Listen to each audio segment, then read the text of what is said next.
Covered hundreds of millions of dollars of fraudulent loans that American taxpayers will have to pay for. The Export-Import Bank of the United States backed the transactions, leading some to question whether the bank should exist.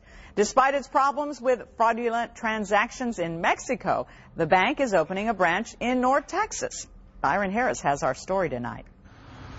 The sun, the moon, and a grove of palm trees. The man who lives in this posh mansion in Juarez took U.S. taxpayers for $8 million years ago, and he's still living high inside.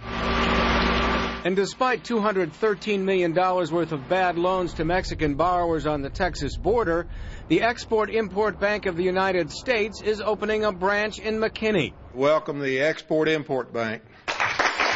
This week, the bank introduced itself to small businesses. Mexico has been our #1 market in terms of supporting U.S. exports. A News 8 investigation found dozens of loans made to companies with non-existent identities and addresses, and to some people with connections to Mexican drug cartels, which leads Congressman Jeb Hensarling to ask, why expand? And to think that they would be opening more branch offices to create more waste and possible more money going to criminal activity is frankly astounding.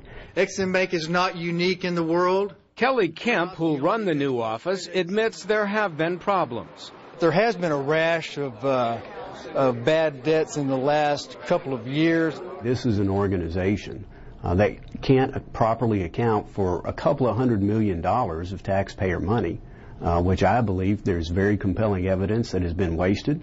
Some perhaps has gone into criminal activity. 2 months ago, this San Antonio man was convicted of fraud in export-import transactions.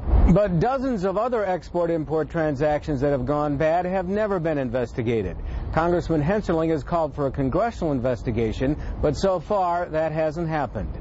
Byron Harris, Channel 8 News. An unusual